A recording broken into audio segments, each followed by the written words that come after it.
So we're kind of at a time when like there's a lot of AI hype, but a lot of the AI apps and features aren't really living up to expectations or the hype. Cursor is not that case. Cursor is so hyped, and like basically every developer who's using it is saying this thing's transformational. It certainly has been for me. So let's talk about three things that Cursor does, and three things that you can implement perhaps in your own AI apps. So one is they brought the LLM closer to where the user already works and closer to their data. So, beginning the LLM craze, 24 months ago, you copy paste your code into Claude or GPT-4 or whatever, ChatGPT, and then you copy and paste the result. You bring it back. So you're always like tab switching. VS Code or Cursor is a VS Code fork, and one of the first features they added is they just brought this chat window right here, right next to your code. So you're no longer switching back and forth. Now they actually have mode where you can just kind of do stuff like this and say,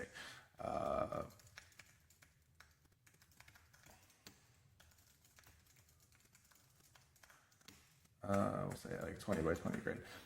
So you can write the code over in the chat, or you can just do it directly in the spot where your I guess your editor, and just puts it all in there for you. And so this is a blank file, but it's showing me the diff of what it added. I can accept it, and I can sit here and then run that, and you can see that it works. And I don't know why we're getting duplicates there, so maybe it doesn't work perfectly, but like that's a functioning game of life. Like that, oh, I see what's happening actually. It's not, here, let's see if we can make it. I don't really love the way that this is repeating here because it's just printing a new display every time. But let's see if rewrite the display every time so it's animated. I just selected all the code, told it to apply that change. It's gonna come through here. It looks like it added a function basically just to clear. Let's save that. We'll kill what we were running before. And there we go. Now we have an animated one. Like that's absurd. Like that's just crazy, right? Like that's a couple hours of work for me. Like writing the whole thing from scratch there. And the fact that you can just do that in one shot, like the first time I ever did this, I had to close my laptop and go for a walk because I felt like it was fundamentally rewiring the way that my brain worked, and because I've been coding most of my life, and like what that opens up is incredible. So all that to say, the very first thing that they did. Oh, here's the other bit on this. If I was working with a larger code base, right? This is just one file, but like if I was working with a larger code base, when I ask questions, it would actually use as context that whole code base. So it basically ingests all of your code base as docs. You can also add vendor docs in here, and it will ingest those, scrape their website, ingest it, use that as context when answering your question. So that's stuff you can't do with, say, ChatGPT or a different app. So Cursor bringing the LLM to your code as opposed to you having to take your code to the LLM, as my friend Ricky says, is a pretty profound change in the workflow that really opens up a lot of really cool possibilities and increases the validity of the code and the usefulness of the code. That brings me to the second part here. There is inherent, like a big problem with LLMs, right, is hallucinations. And if you're just writing a term paper or a report or something, it's really hard to know if like that code or that those words were valid. Code has sort of like this inherent veracity check or validity check in it, and that's, does it run? So if I introduce an error here, and then I try running my program again, I'm going to get an error message. And Cursor just gives you this button right here where you can just add the stack trace to chat. I can say, hey, what's wrong? And then it's going to read the error, it's going to read my code, and then it's like, hey, here's the mistake you made, and then it proposes a change. I just click apply. It figured out where I made the error. I accept the change, and then now my code works again, right?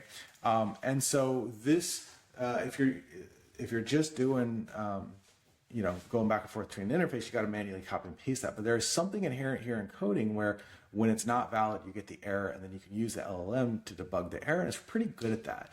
So I wonder if in other applications, other non-code applications, can you introduce some form of validity check, right?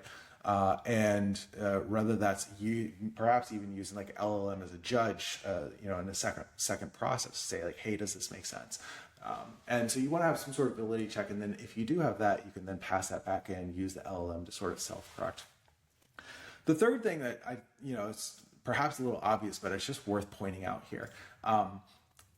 There is a human in the loop here. Some of the stuff is automated, but I am still writing this code. I'm still, and you can sort of see it, right? Like you have the chat, it comes over here. Like this code editor is really where I work, and and I'm writing more complex stuff.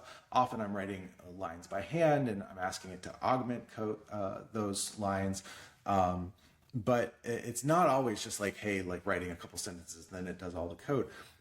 And there is, I can sort of think of this as like you have the LLM over here, you have the humans portion here, and then down here is where we test the validity. And so it's this sort of virtuous cycle with the human in the loop. And generally speaking, I feel like the use cases for LLMs where we've been trying to automate work are sort of falling short of the hype. So like a lot of like a customer service chatbot, right? Like it's just no one really wants to talk to those.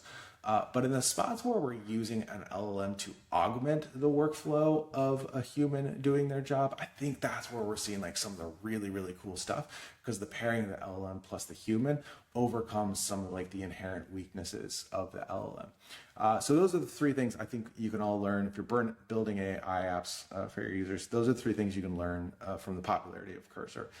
One, think of how do you bring the UI closer to where the user already works and closer to their data. Two is introduce validity checks into your workflow so that you're checking the output from the LLM. And three is focus on workflows where there is a human in the loop as opposed to trying to fully automate a task.